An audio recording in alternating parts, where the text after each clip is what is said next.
प्रश्न संख्या एक क्या कह रहा है? निम्नलिखित के मान निकालिए।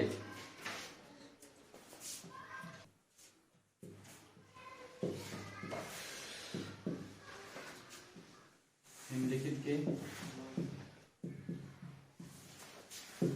मान निकालिए।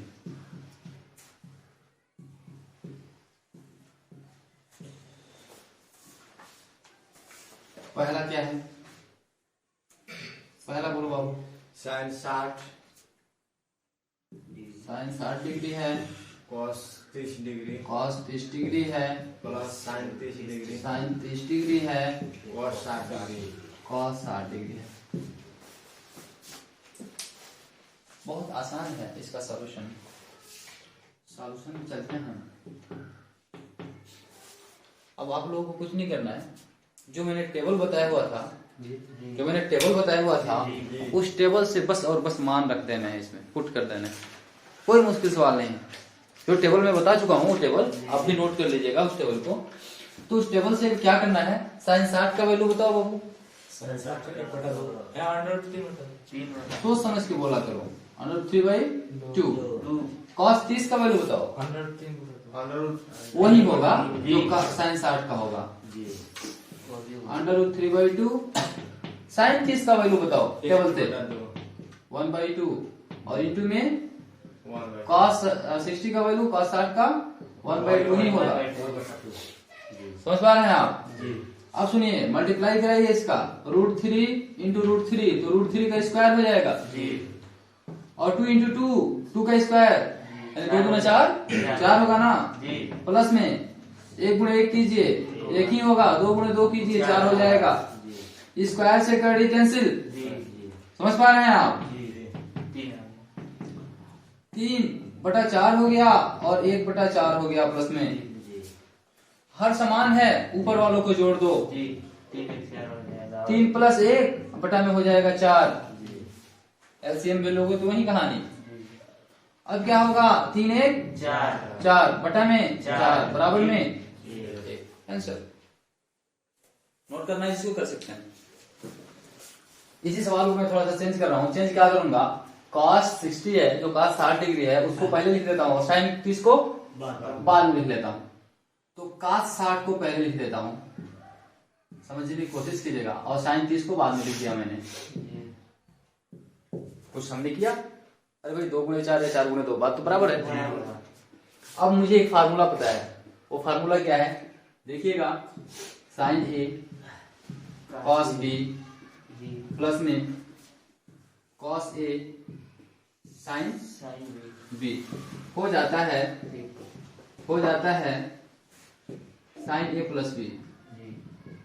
क्या हो जाता है, sin A प्लस B। ये फार्मूला है। अब देखिए, आप इसको A मानिए, इसको B मानिए, इसको A मानिए, इसको B मानिए। सुनो, तो sin A cos B, sin A cos B, cos A sin B। समझ आ रहा है? sin A cos B cos A sin B fit हो गया ना। तो sin A प्लस B क्या लिखेंगे, अब देखिए यहाँ पे लिख सकते हैं हम sin 60 डिग्री और cos 30 डिग्री प्लस में cos 60 डिग्री sin B कितना है 30 डिग्री। तो sin A प्लस B होता है ना, sin A प्लस B। तो A कितना है 60 है और B 30 है। हाँ, तो 60 प्लस 30 हो जाएगा। कितना हो जाएगा टोटल, sin 90 डिग्री और sin 90 डिग्री का वैल्यू बता दो। 1 होता है आंसर। क्या दोनों वैल्यू सेम आया? जी। दूसरा सवाल बताइए। 2tan square 45 degree plus cos square 30 degree cos square 30 degree, यही ना। माइनस में sin square 60 degree sin square 60 degree है। कितना भारी क्वेश्चन है ये भी, देखिएगा। 2 इंटू tan 45 का स्क्वायर ना, तो tan 45 का मान 1 होता है, उसका स्क्वायर कर दो, स्क्वायर है तो जी। अरे भाई tan 45 का मान कितना होता है, tan 45 डिग्री का वैल्यू होता है 1। तो tan का स्क्वायर है तो इसका भी स्क्वायर, क्या दिक्कत? नहीं कोई दिक्कत नहीं। कोई दिक्कत नहीं। अब प्लस में cos 30 का वैल्यू बता दो, अंडर 3/2 √3/2 स्क्वायर है तो इसका भी स्क्वायर करेंगे ना। जी और माइनस में sin 60 का वैल्यू बताओ, अंडर 3/2 उसका स्क्वायर इसका भी स्क्वायर करो। जी सेम क्वांटिटी है यहाँ पे, देख रहे हो, जी सेम चीज है, कट जाएगा ये दोनों जी ना, जी सेम चीज है, जो एक माइनस में एक प्लस में है, जी तो माइनस प्लस में सेम क्वांटिटी रहता है तो कट जाता है। कट जाता है। बचा क्या, एक का स्क्वायर और गुणे 2, तो 2 गुणे 1 का स्क्वायर यानी एक ही होगा, 2। आंसर नोट करो, देखो कितना खतरनाक सवाल है।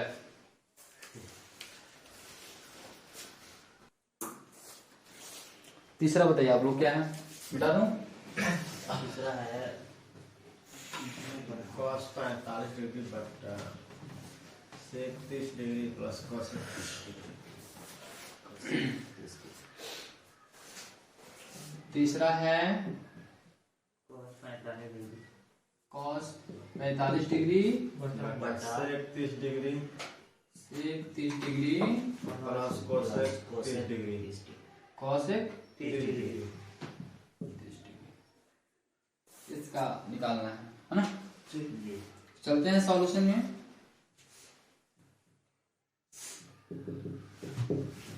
सॉल्यूशन क्या कह रहा है देखिएगा, पहलू बोलते जाओ बाबू, आप लोग पहलू बोलते जाओ। cos 45 का वैल्यू बताओ, 1 बटा रूट में 2, जी और sec 30 का वैल्यू बता दो, 2/√3 सही बोल रहे हो ना। जी और cosec 30 का वैल्यू बताओ, 2/1 2/1 केवल 2 होता है। जी एक मान cosec 30 का वैल्यू 2 बताए 2 होता है, बटा में हम 1 मान ले रहे हैं अपनी तरफ से। ठीक, आगे सॉल्व करते हैं। 1/√2 को ऊपर रहने दो, नीचे वाला ये हो गया भिन्न का जोड़, दिख रहा है क्या, जी ये भिन्न का जोड़ हो गया। तो √3 और 1 का लॉस लेंगे तो वही होगा √3, कोई दिक्कत। √3 से डिवाइड करोगे एक बार में कैंसिल, 1 आया, 1 का ऊपर 2 में मल्टीप्लाई तो 2 ही होगा, जी 2 ही होगा। जी फिर 1 का डिवाइड करेंगे √3 में तो √3 आ जाएगा, भाग करेंगे तो, जी और √3 का ऊपर गुणा कर देंगे तो 2 में, तो 2 इंटू √3। जी अब गुणा कैसे कराएं हम, ऐसे गुणा के रूप में रह जाएगा। जी समझ में आया यहाँ पे, कोई दिक्कत यहाँ पे, दिक्कत हो तो बताना आपको। अब हमने कई बार बताया हुआ है कि 1/2 हो, अपान में 4/3 हो, कुछ इस तरह का हो, ऊपर वाला वैसे ही लिख देते हैं, और नीचे वाले को जब गुणा, इस डिवाइड को जब गुणे में बदलते हैं तो नीचे वाला जाके बेचारा पलट जाता है, ऐसे ना। जी उसी तरीके से ये ऊपर वाला क्वांटिटी सेम रहेगा 1/√2, और ये नीचे वाला क्यों, √3 ऊपर चला जाएगा और ये नीचे आ जाएगा 2 + 2 √3 नीचे आ जाएगा। कोई दिक्कत यहाँ तक, ऊपर का ऊपर मल्टीप्लाई, जी √3 जी अपान में, अब इसका गुणा करेंगे ना इन दोनों का, √2 का 2 में गुणा और √2 का 2 इंटू √3 में गुणा, तो √2 का 2 में गुणा करें तो 2√2 होगा, कोई दिक्कत, 2 इंटू √2 और प्लस में 2 इंटू √3 इंटू √2 करते हैं ना गुणा, 2 इंटू √3 इंटू √2। तो अब देखिए क्या कीजिएगा, √3 रहेगा ऊपर, नीचे लिखेंगे 2√2 और प्लस में 2, और रूट का आपस में मल्टीप्लाई होता है, रूट का रूट में मल्टीप्लाई होता है। इस 3 का इसमें नहीं हो पाएगा, इस 2 का इसमें नहीं हो पाएगा, जो रूट में है उसका अंदर ही होगा, तो 2 तिहाई 6 हो जाएगा, कोई दिक्कत। अब यहाँ पे हम क्या करते हैं, परमेयीकरण करते हैं। क्या करते हैं, परमेयीकरण करते हैं। √3 2√2 प्लस में 2√6 और इंटू में ये जो हर है ना, इसी हर का ऊपर और नीचे गुणा कर देंगे, लेकिन चिन्ह को बदल के। देखिए माइनस 2√2 और -2√6। 2√2 -2√6। देखिए सेम यही है ना, जी। बट हमने चिन्ह को बदल दिया। कोई दिक्कत? आगे बढ़ते हैं। टू लिखे हैं, 6 लिखे हैं। कहाँ पे? 2 यहाँ पे। जी। हाँ बहुत अच्छा। क्या होना चाहिए यहाँ पे? 2 2 होना चाहिए। अब सुनिए, अब इस 3 का फिर इसमें मल्टीप्लाई कराएं, जी। वही वाला मेथड ना जो अभी बताया हूँ। इस 3 का इसमें होगा, फिर इस 3 का इसमें होगा, माइनस है तो बीच में माइनस रहेगा। आगे चलते हैं, तो रूट वाला रूट में होगा मल्टीप्लाई, तो लिख सकते हैं 2 इंटू √2 इंटू √3, बीच में कुछ नहीं तो गुणा है। ठीक, अब इसका फिर इसमें कराया जाएगा ना, जी। तो माइनस √3 इंटू √3 इंटू 2 इंटू √6। कोई दिक्कत नहीं ना यहाँ तक समझ में? अरे इसका गुणा करा दिए, माइनस में इसका गुणा करा दिए। ठीक, अब बटा में आइए। यहाँ पे देखिए a plus B a minus B, a का a square minus B B square, जानते हैं ना ये फार्मूला पता है पहले से आप लोगों को, a square minus B square. तो इतना का स्क्वायर माइनस इतना का स्क्वायर, तो 2 इंटू √2 का स्क्वायर और माइनस b का स्क्वायर ना, जी। 2√6 का स्क्वायर, 2√6 का स्क्वायर। आगे बढ़ते हैं, तो आप मल्टीप्लाई कर लीजिए। 2 3 कितना होगा? 6 होगा ना, रूट में 6 हो जाएगा, और माइनस में रूट वाले का मल्टीप्लाई आपस में करेंगे ना, तो 6 3 18, तो 2√18 हो जाएगा ना, जी। रूट में 18 हो जाएगा। और नीचे आइए, अब यहाँ पे समझिएगा, यहाँ पे जो स्क्वायर है हम पहले से एक फार्मूला जानते हैं, यदि a इंटू बी का होल स्क्वायर तो हो जाता है a स्क्वायर बी स्क्वायर, होता है कि नहीं? ये फार्मूला हमको पहले से पता है, यानी 2 दूना 4 और स्क्वायर से रूट कैंसिल, तो केवल 2 बचेगा, तो 4 दूना 8 होगा। बातें समझ में आ रही है ना, क्लियर? अब नहीं समझ में आ रही बताइएगा। फिर 2 दूना 4 और इस स्क्वायर से रूट कैंसिल, तो 6 बचेगा, तो 4 6 के क्लियर? क्या यहाँ पे घटा लीजिए, यहाँ पे कॉमन कर लीजिए। 2 दिख रहा है क्या दोनों जगह? जी। 2 दिख रहा है दोनों जगह, जी। तो 2 कॉमन कर लेते हैं। √6 माइनस √18 18। कोई दिक्कत? यहाँ पे क्या होगा? 16 माइनस 16 होगा, जी। 24 में से 8 घटाएंगे, जी। 2 8 16 कितना आएगा? 8 √6 माइनस 18 को कैसे लिख सकते हैं हम? 3√2 लिख सकते हैं, जी। 3√2 लिख सकते हैं। कैसे?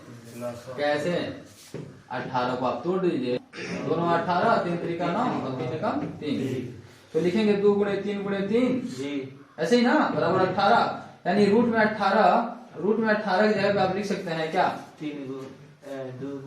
2 गुणे 3 गुणे 3 ऐसे लिख सकते हैं। एक जोड़ा को बाहर निकाल सकते हैं, और जो रूट में बच गया छोड़ दीजिए। यानी 18 को किस रूप में लिख सकते हैं? 3√2 के रूप में लिख सकते हैं। देख रहे हैं? इसलिए मैंने 18 को 3√2 के रूप में लिख दिया। कोई दिक्कत नहीं। नीचे क्या है? -8 है, -8 बचा। कोई प्रॉब्लम नहीं होना चाहिए यहाँ तक। आगे बढ़े। ये जो माइनस है, माइनस को ऊपर भेज देता हूँ मैं। माइनस को कहाँ भेज देता हूँ? ऊपर भेज देता हूँ। तो जैसे ही माइनस ऊपर जाएगा तो इसको ब्रैकेट में लिख देते हैं, √6 और -3√2 -3√2, अब बटन हो जाएगा 8। जो माइनस नीचे था वो माइनस कहाँ चला गया? ऊपर चला गया। अब जैसे ही माइनस ऊपर गया तो यहाँ पे प्लस है ना, जहाँ पे कोई चिन्ह नहीं प्लस होता है, तो माइनस प्लस का गुणा कराइएगा तो -√6 और माइनस माइनस प्लस 3√2 और बटा में 8। कोई दिक्कत नहीं। माइनस वालों को बाद में लिख दीजिए, प्लस वाले को पहले लिख दीजिए। 3√2 और -√6 बटा में 8। यही आंसर होगा आपका। नोट करना हो कर लीजिए। क्या इसका सॉल्यूशन में क्या होगा? चौथा क्वेश्चन है, बोलो। 37 का वैल्यू बताओ। 1/2 बोलते जाओ, बोलो। +1 +1, यानी 1 को 1 बाई लिख सकते हैं हम, 1 को 1/1 लिख सकते हैं, प्लस 2/3 कितना? 1/2 √3 2/√3। सेक 30 का वैल्यू बताओ। 1/2 नहीं 2/2 उतना ही होगा। cos 60 का वैल्यू बताओ। 1/2 और cot 45 का वैल्यू बताओ। एक होता है। जी। 1/1 लिख सकते हैं क्या? जी। चलो ठीक। सबसे पहला दिन जो मैंने टेबल बताया था, उस टेबल में ये सारा चीज समझा चुका हूँ ना। अब चलिए क्या करते हैं हम, सबका एलसीएम ले लो 2 1 3 का, तो क्या होगा? 2/3 2√3 हो जाएगा। कोई दिक्कत? 2 से डिवाइड करो तो 2 से 2 कैंसिल, √3 बच जाएगा। √3 का ऊपर मल्टीप्लाई करो 1 में, तो वही होगा, √3 ही होगा। प्लस लिखें, कोई दिक्कत? 1 का भाग करेंगे तो इतना ही होगा, और इतना का 1 में मल्टीप्लाई करेंगे तो इतना ही होगा। 2√3 प्लस √3 से √3 कैंसिल, 2 बचा और 2 दूना 4। कोई दिक्कत है यहाँ पे? नहीं। मेन बटा में आइए, इसका भी वही लॉस होगा ना। 2√3 है, 2√3, 3 से 3 कैंसिल, 2 बचा और 2 का ऊपर मल्टीप्लाई 4 आ गया। समझ में आ रहा है? 2 दूना 4, प्लस है तो प्लस, 2 से 2 कैंसिल, 3 बचा, √3 का मल्टीप्लाई 1 में वही आएगा। अब प्लस में 1 का डिवाइड करेंगे तो इतना ही होगा, और इतना का 1 में मल्टीप्लाई करेंगे तो इतना ही होगा। कोई दिक्कत नहीं। हमने यहाँ पे माइनस छोड़ा हुआ है ना, यहाँ पे माइनस था, मतलब यहाँ भी माइनस हो जाएगा, यहाँ भी माइनस हो जाएगा। अब कहाँ माइनस होगा? बाकी सब ठीक है ना। अब इससे ये कैंसिल हो जाएगा, हर से हर, ऊपर जो बच गया 2√3 - 4, बाई में क्या होगा? 4 प्लस √3 प्लस 2√3 है ना, ये होगा।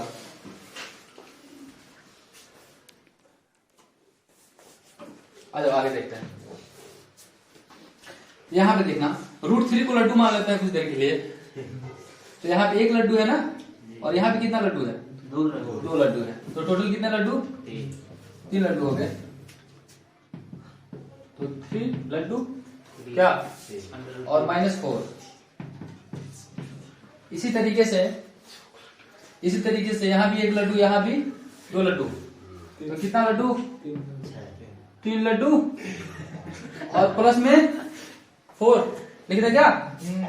अरे इसको पहले लिखा उसको बाद में लिखे, बात देखिए प्लस लिखा। अब परमीकरण कर दीजिए, वही कहानी, हर वाला लिखेंगे, चिन्ह बदल के, प्लस है तो माइनस कर देंगे, √3 और यहाँ भी -4। अब देखिए क्या होगा, a - b और a - b का होल स्क्वायर होता है ना, a - b तो होगा क्या, a - b का होल स्क्वायर होगा। उसी तरह इसका भी होगा, क्या हुआ? अच्छा ठीक है। आगे लिखिए,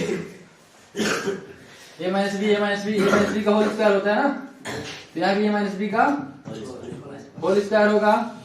और नीचे आइए, a + b और a - b, a² - b², तो a² - b²। कोई दिक्कत यहाँ तक समझने में? बोल, होल स्क्वायर तोड़िए, बोलो, a²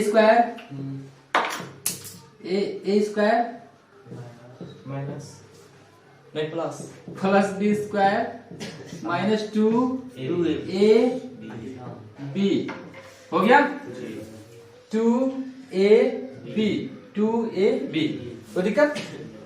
नीचे चलते हैं, a² - b², तो इसको देखिए यहाँ पे खूब ध्यान से समझिएगा, 3 3 का और स्क्वायर से रूट कैंसिल, फिर 3 बचा, जी। 9 3, समझ में आ रहा है ये कहाँ से हो रहा है? जी तो लिख सकते हैं इसको 27 माइनस 4 चौका 16।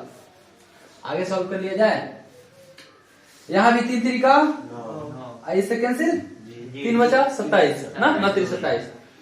इसका मतलब आएगा आपका 27, 4 चौका प्लस में 16 और माइनस में 2 तिहाई 6, अच्छे चौका 24, 24 करड़ी में 3 आ जाएगा। कोई दिक्कत? अब नीचे का सॉल्व करो, 27 में से 16 घटा दो, कितना होगा? 11 होगा। सोच लेना भाई,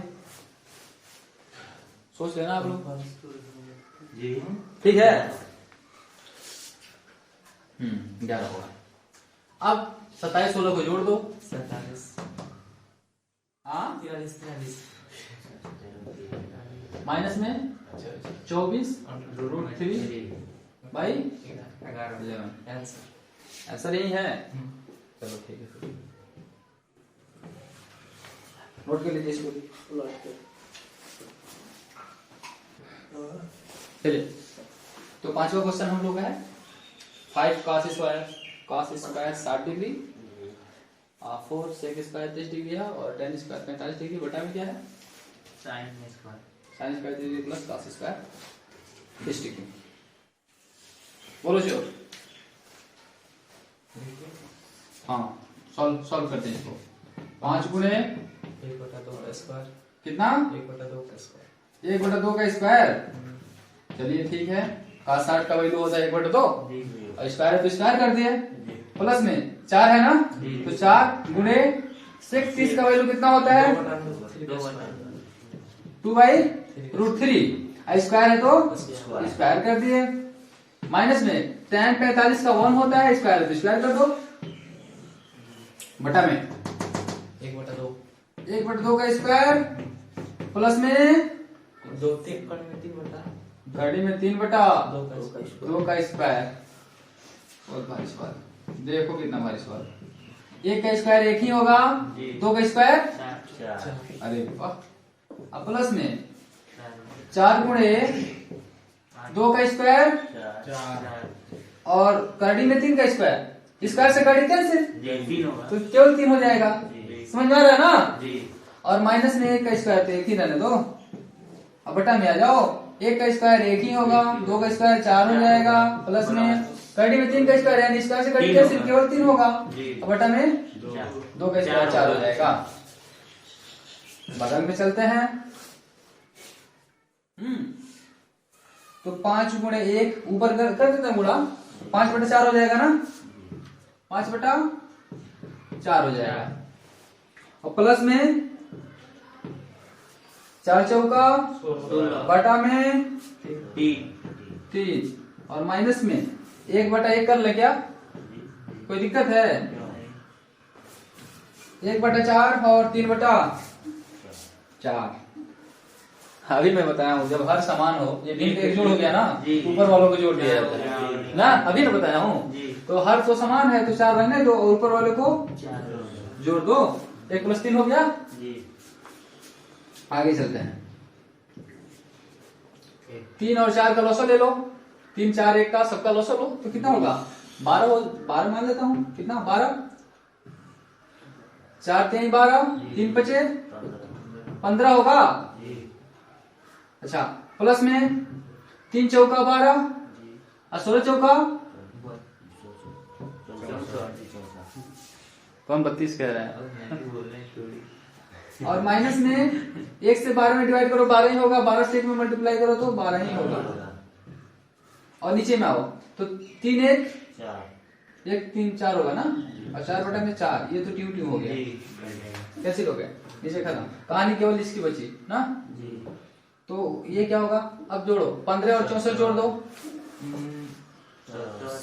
या इधर देखो ना, 15 में से 12 घटा लो, 15 में से 12 घटा लो, 3 बचा, 3 ही बचा ना प्लस का। अब 3 बचा, 3 64 में जोड़ दो तो कितना हो गया? 67 और बटा में 12। आंसर है? आंसर है क्या? नोट कर लो इसको, पहले समझ लो फिर नोट करते रहना। क्या हो गया? एक चीज हम लोग जानते हैं, या फिर आगे वो पढ़ेंगे, अभी फार्मूला हम लोग पढ़े नहीं है, वो फार्मूला भी हम लोग पढ़े नहीं है। फार्मूला होता है sine square theta plus cos square theta equal to 1। क्या होता है? 1 मतलब यहाँ पर थीटा वही थीटा यहाँ पर भी है, सेम चीज। जब दोनों सेम चीज रहेगा यहाँ पर और यहाँ पर, तो 1 होता है उसका वैल्यू। यहाँ भी sine square 30 plus cos square 30, तो इस टोटल का वैल्यू डायरेक्ट हम 1 नहीं लिख सकते हैं क्या? टोटल का वैल्यू नीचे हम डायरेक्ट 1 लिख सकते हैं ना, नीचे हम डायरेक्ट 1 लिख सकते हैं, क्या दिक्कत है?